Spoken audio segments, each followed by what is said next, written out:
मेरा नाम कनिष्का है और मेरी दादी का नाम कमला था।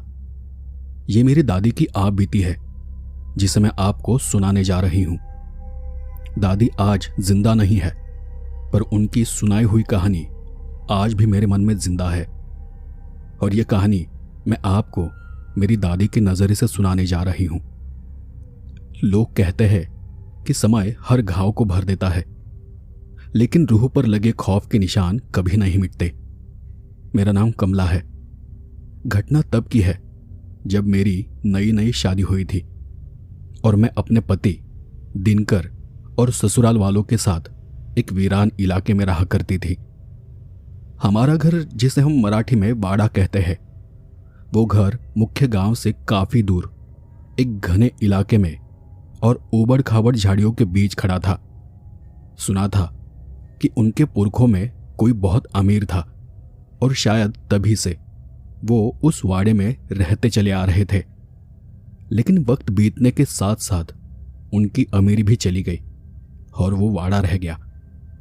वैसे वो बहुत ज्यादा गरीब नहीं थे, पर उस जमाने के जितने अमीर भी नहीं थे। वो वाड़ा जिस जगह पर था, शाम होते ही वहां का सन्नाटा ऐसा छा जाता था जैसे किसी अदृश्य शक्ति ने उस वाड़े को निगल लिया हो। उस वाड़े में कुल 7 से 8 कमरे थे और वहां हमारे साथ मेरे देवर रमाकांत और मेरी सासू माँ भी रहा करती थी। मेरे सासू माँ के पति गुजर जाने के बाद तुरंत उनके बड़े बेटे की, मतलब हमारी शादी करा दी गई थी, क्योंकि अंधेरा होते ही वो घर ऐसा शांत हो जाता था कि अकेले इंसान के लिए वहां रुकना नामुमकिन था। मेरी शादी के कुछ ही महीनों बाद घर में फिर से खुशी का माहौल था, क्योंकि मेरे देवर रमाकांत का रिश्ता तय हो गया था। उनका रिश्ता पास के ही एक गांव की एक सीधी साधी लड़की यमुना से तय हुआ था। मेरी शादी होने के बस 8-10 महीने बाद ही मेरे देवर की भी शादी हो गई और यमुना उस घर के दरवाजे को लांघ कर वाड़े की नई बहू बनकर उस घर में आ गई। शादी हुए तब बस 2 ही दिन हुए थे और हमें एक अजीब घटना का सामना करना पड़ा। हमारे यहां एक रिवाज है कि नई बहू जब तक कुलदेवी की ओटी न भर दे तब तक वो घर की चौखट से बाहर कदम नहीं रखती। मतलब वो घर को छोड़कर कहीं दूर नहीं जा सकती। यमुना, जो कि बहुत छोटी थी, उसकी उम्र तब लगभग 17 साल रही होगी और मेरे लिए वो एक छोटी बहन जैसी थी। पर उस रात न जाने क्यों मुझे कुछ अजीब लग रहा था। वाड़े के कोनों में रखी लालटेनें तेल खत्म होने के कारण टिमटिमा रही थी। सासू मां अपने कमरे में जाकर कब की सो चुकी थी। मेरे पति उस रात किसी काम से बाहर गए हुए थे। यमुना शायद मेरे कमरे में थी और मैं रसोई में काम कर रही थी। मैंने रसोई का काम समेटा और यमुना को कल के विधि समझाने के लिए अपने कमरे की ओर बढ़ी। लेकिन जब मैं कमरे में गई तो देखा कि कमरा खाली था। यमुना तब मेरे साथ मेरे कमरे में सोती थी, क्योंकि शादी के बाद भी कुछ विधि होने तक पति पत्नी को एक साथ नहीं रहने दिया जाता था। यमुना मुझे कहीं दिखाई नहीं दी तो मैं देवर जी के कमरे के पास चली गई और उनके कमरे का दरवाजा खटखटाते हुए मैंने बाहर खड़े होकर घबराहट में पूछा, रमाकांत भाऊजी, यमुना अंदर है क्या? मुझे वो कहीं दिखाई नहीं दे रही। रमाकांत ने कमरे से बाहर आते हुए और माथे पर बल डालते हुए कहा, नहीं, वो तो यहां नहीं आई। मुझे लगा वो आपके पास रसोई में है। मेरे दिल की धड़कन तेज हो गई। उस वक्त गांव में बिजली नहीं हुआ करती थी। हमने लालटेन उठाई और वाड़े के हर एक कमरे में जाकर देखा, पर यमुना कहीं नहीं थी। फिर हम उसे ढूंढने आंगन में चले गए। बाहर बारिश की हल्की फुहार गिर रही थी और मिट्टी से एक सौंधी गंध के साथ साथ एक अजीब सड़न की बू आ रही थी। उस वाड़े के पीछे एक पुराना बाड़ा था, मतलब कंपाउंड जैसा। हम जब वहां गए तो देखा कि उस बाड़े की कटीली तारें एक जगह पर मुड़ी हुई थी और थोड़ी झुकी हुई थी, जैसे किसी ने उन्हें ताकत से झुकाया हो। मैं उस ओर बढ़ी। हम उस टूटी हुई बाउंड्री से बाहर निकले और उस पगडंडी पर चलने लगे। झाड़ियां हमारे कपड़ों को फाड़ रही थी, जैसे कोई हमें वापस खींच रहा हो। नीचे की मिट्टी धीमी बारिश से कीचड़ में बदल चुकी थी और अब मिट्टी में पैर रखने पर कीचड़ की चप चप जैसी आवाज आ रही थी। लालटेन की फीकी पीली रोशनी में हमें झाड़ियों के बीच से जाती हुई एक संकरी पगडंडी दिखी। वो रास्ता सीधे एक पुराने खंडहर की ओर जा रहा था। वही पुराना खंडहर जहां मैंने एक कुएं के बारे में सुना था। उस कुएं को लेकर गांव में कई सारी अफवाहें थी और इसलिए कोई दिन में भी वहां नहीं भटकता था। हम थोड़ा चलते हुए और आगे चले गए। करीब 100 मीटर अंदर जाने के बाद हमने देखा तो वहां सच में झाड़ियों और घास से ढका हुआ एक कुआं था। वैसे रमाकांत उस खंडहर और कुएं के बारे में जानता था, लेकिन शायद काफी सालों से वो वहां गया नहीं था और वो बात मुझे उसके चेहरे पर उभरी चिंता को देखकर साफ समझ आ रही थी।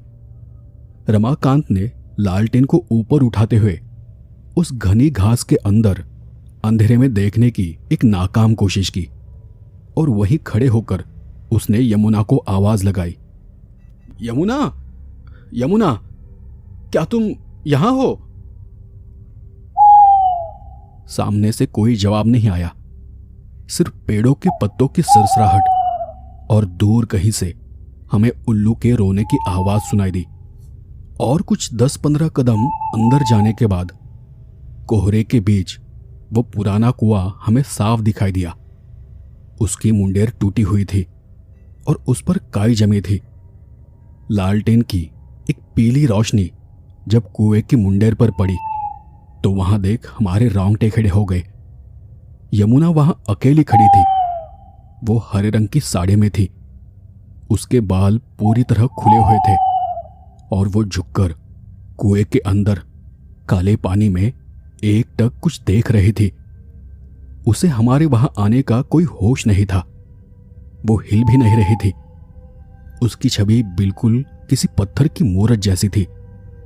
और वो देख रमाकांत को किसी अनजान डर ने घेर लिया। उन्होंने तेजी से आगे बढ़ते हुए और यमुना के कंधे पर हाथ रखते हुए उसे झकझोरा, यमुना, तुम यहां क्या कर रही हो? चलो, घर वापस चलो। जैसे ही रमाकांत का हाथ उसे छुआ, यमुना एक झटके के साथ पीछे मुड़ी।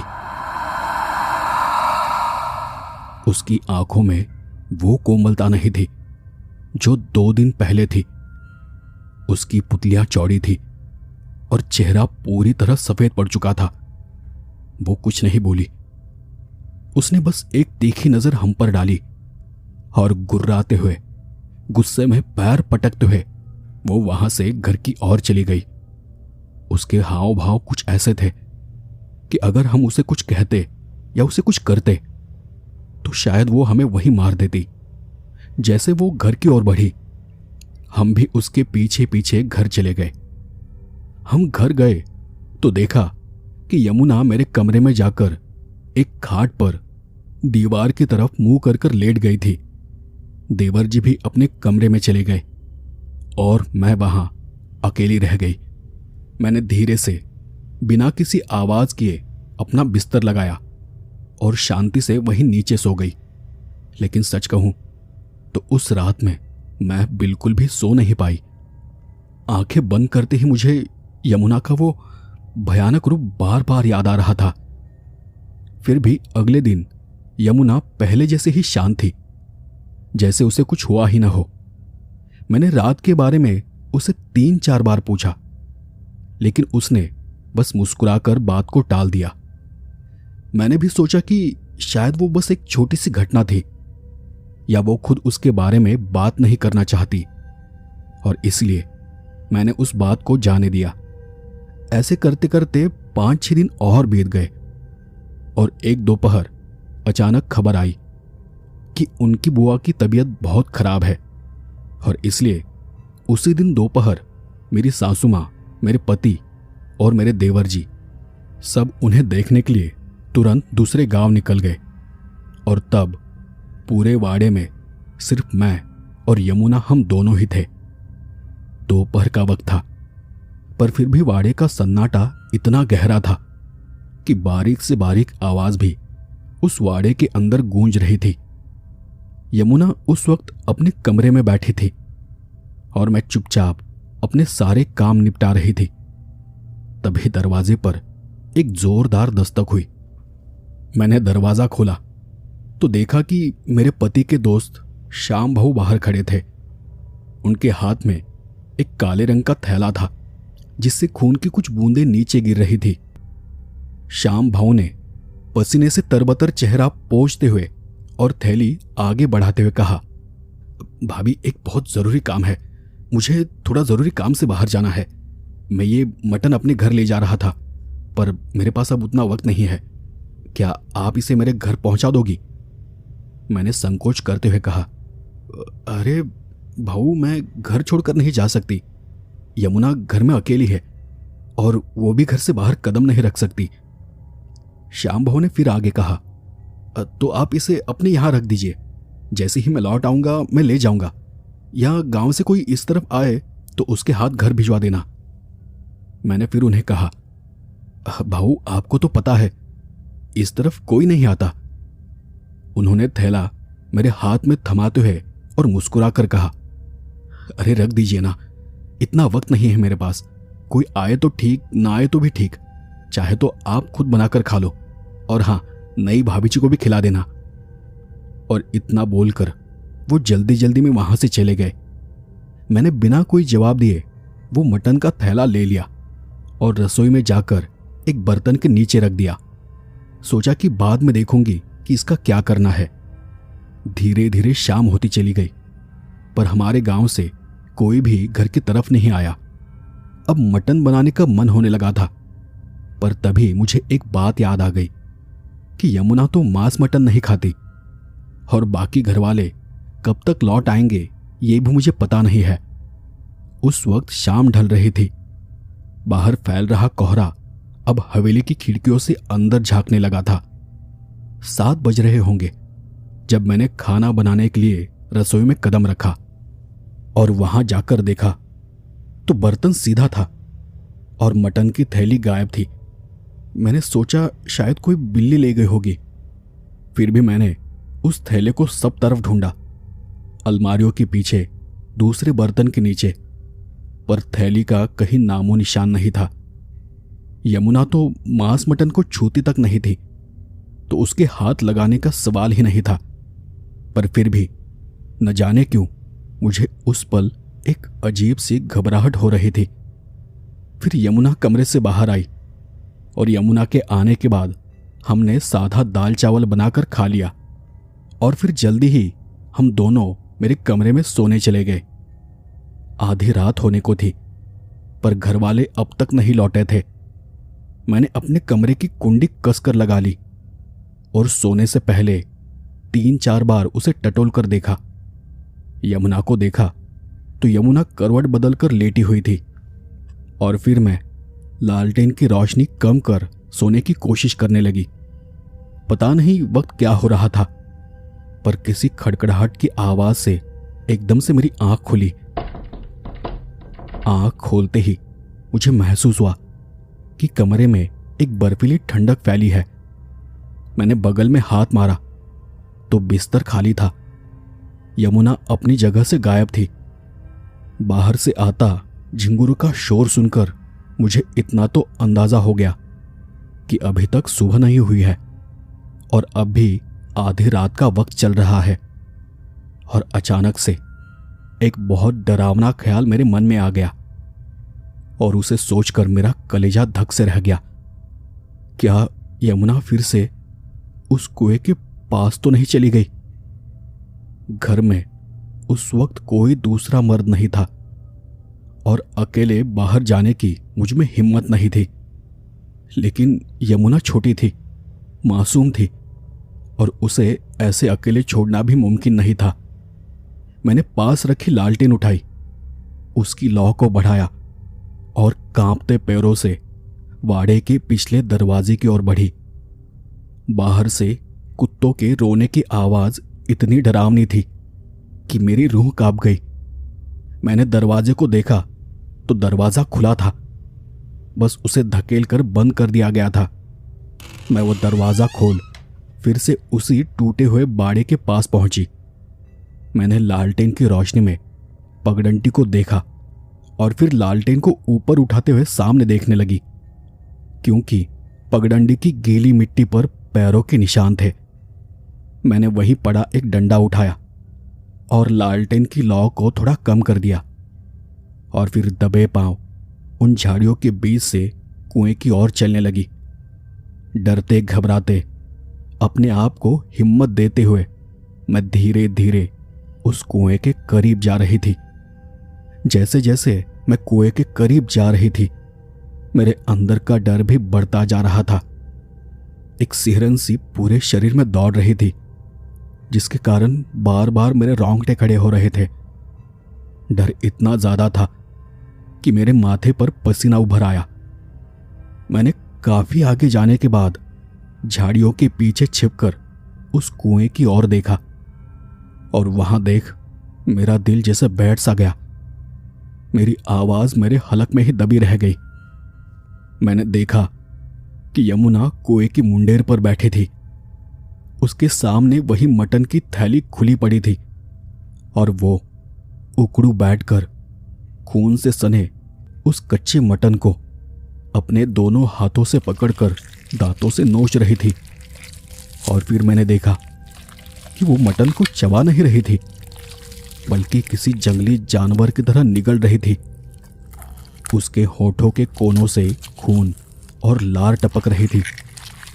वो उस कच्चे मांस को अपने दांतों में दबाकर उसे ताकत से खींचती और बीच बीच में वो एक अजीब सी घरघराहट वाली आवाज निकालकर फिर से उसे खाने लग जाती।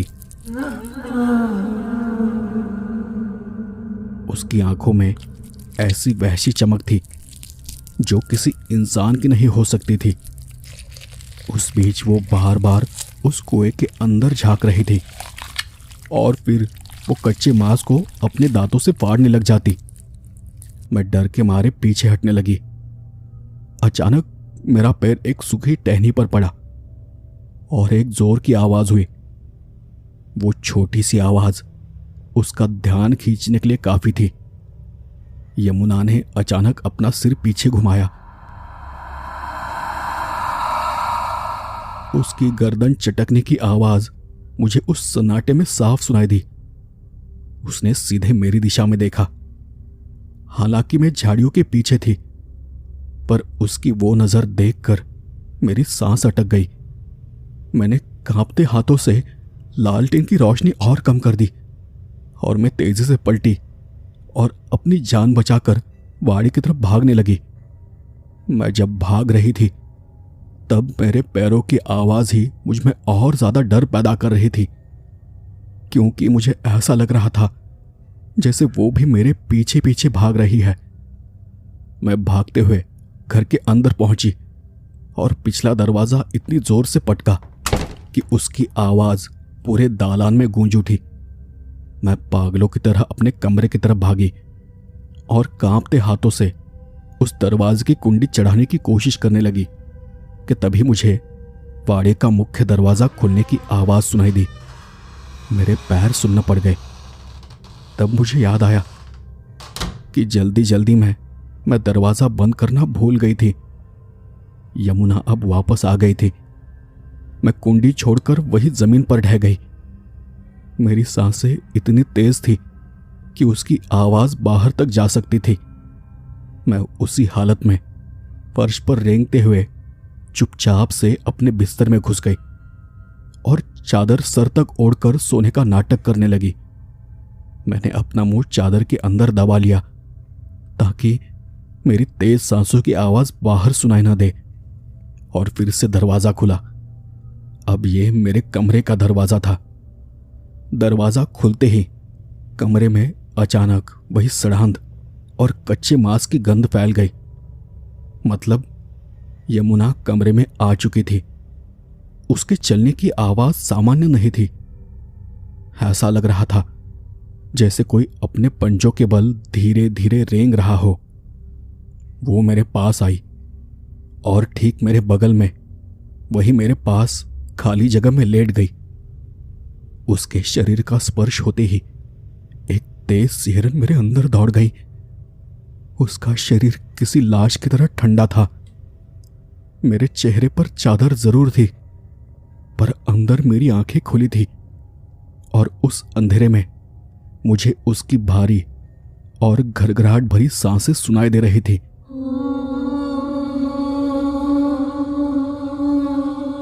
मेरा पूरा शरीर पसीने से भीग चुका था, लेकिन फिर भी मैंने पत्थर की मूरत की तरह खुद को स्थिर रखा। मैं उस पूरी रात सो नहीं पाई, बस भोर होने और उस कमरे से निकलने का इंतजार करती रही। काफी देर बाद जब मुझे लगा कि यमुना शांत हो गई है और वो सो चुकी है, तब मैं धीरे से उठकर कमरे से बाहर चली गई और बाहर से कमरे को बंद कर दिया। सुबह तक मैं वहीं दरवाजे पर बैठे रही। फिर सुबह हुई तो घर के बाकी लोग भी वापस आ गए। वो दूसरे गांव से लौट आए थे। तब तक दोपहर हो चुकी थी और यमुना तब तक सो रही थी। जब घर वालों ने यमुना की हालत देखी तो पता चला कि यमुना की हालत बिगड़ चुकी थी। वो बिस्तर से उठ नहीं पा रही थी। उसका पूरा शरीर तेज बुखार में तप रहा था और उसके मुंह से लगातार लार बह रही थी। रमाकांत ने यमुना का हाथ पकड़ते हुए और उसके माथे पर हाथ रखते हुए घबराकर कहा, इसे तो बहुत तेज बुखार है। दिनकर जल्दी जाओ और वैद्य को बुला कर लाओ। गांव के वैद्य घर आ गए।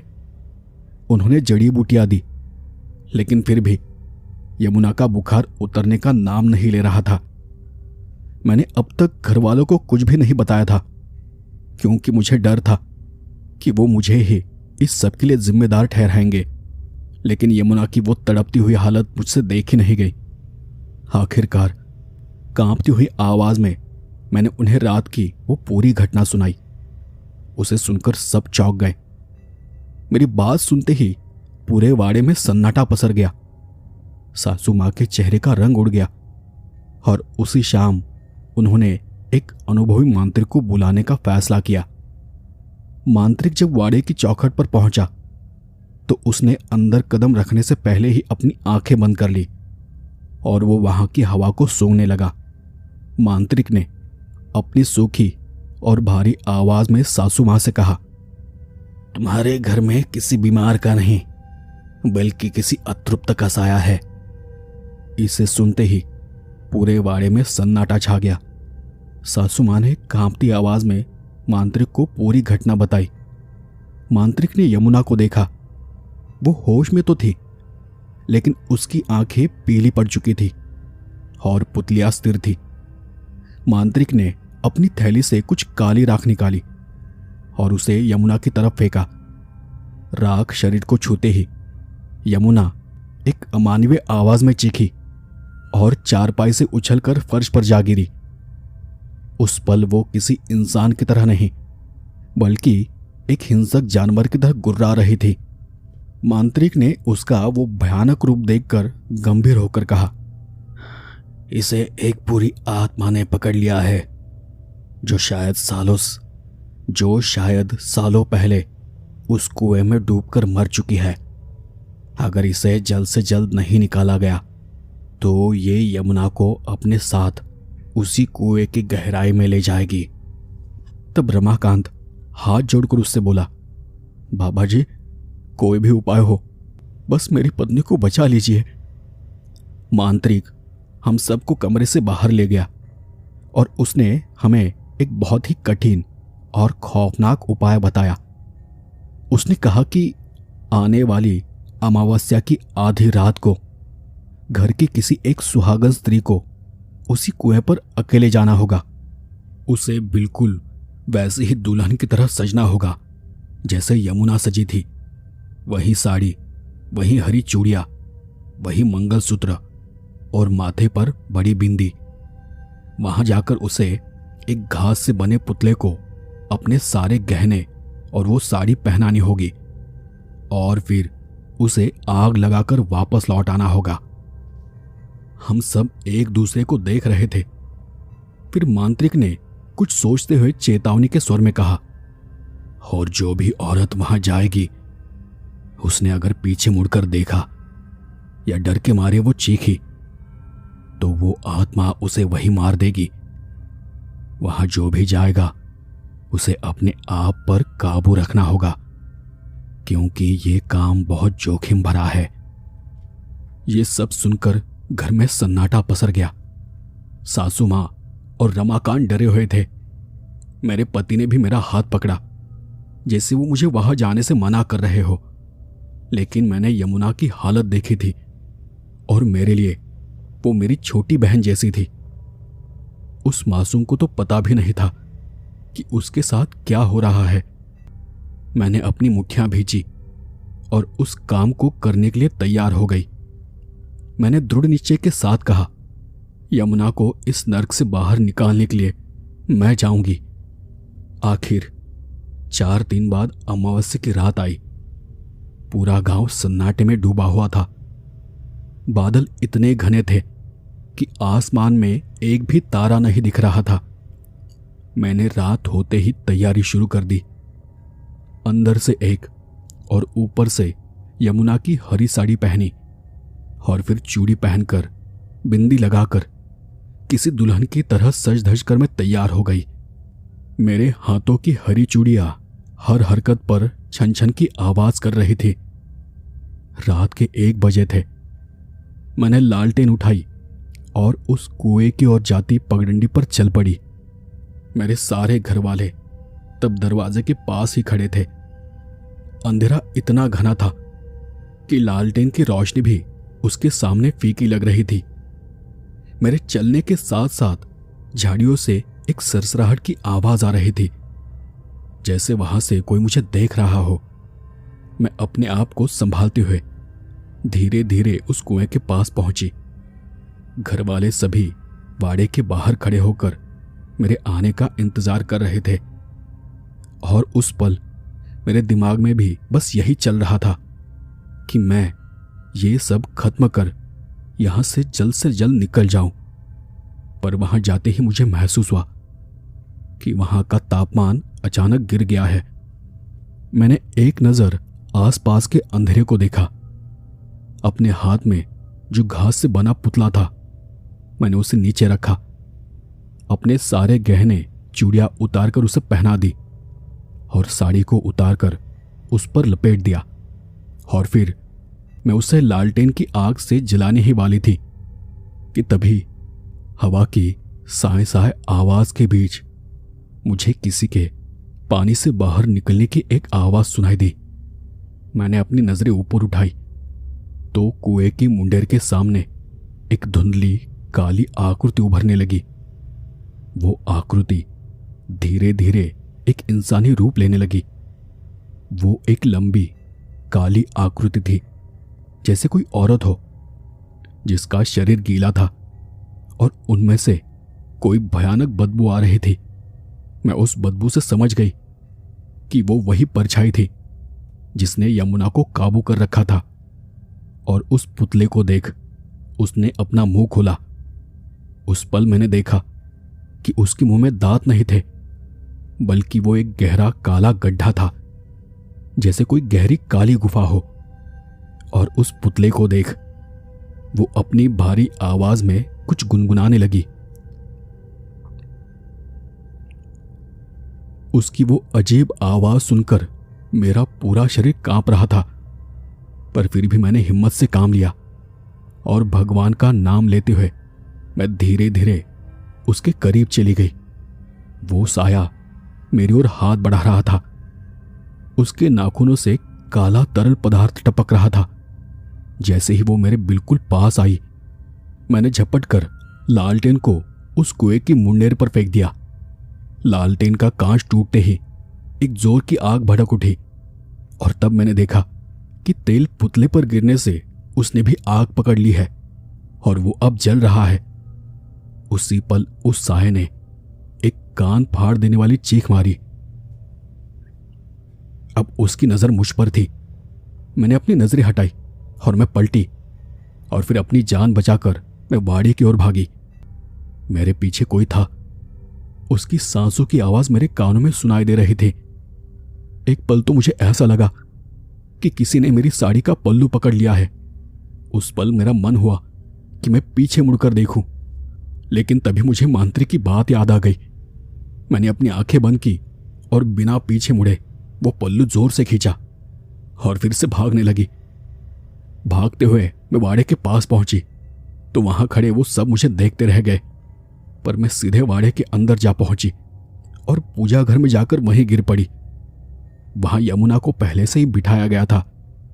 मेरे अंदर डर इतना ज्यादा था कि मेरी हालत अधमरी सी हो गई थी।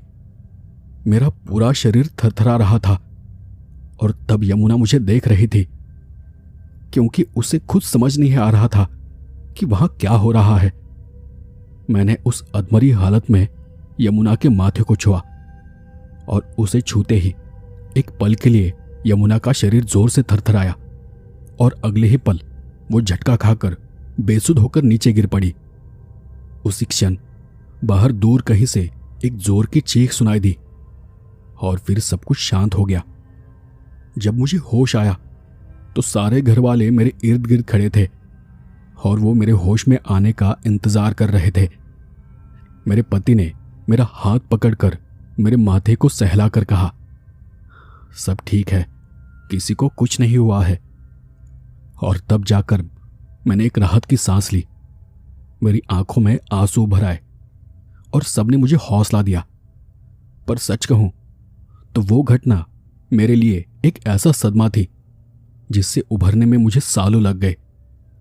उस घटना के कुछ दिनों बाद रमाकांत और दिनकर ने गांव वालों के साथ मिलकर उस कुएं में बड़ी शांति पूजा करवाई और उसे हमेशा हमेशा के लिए भारी पत्थरों से भर दिया गया। तो दोस्तों,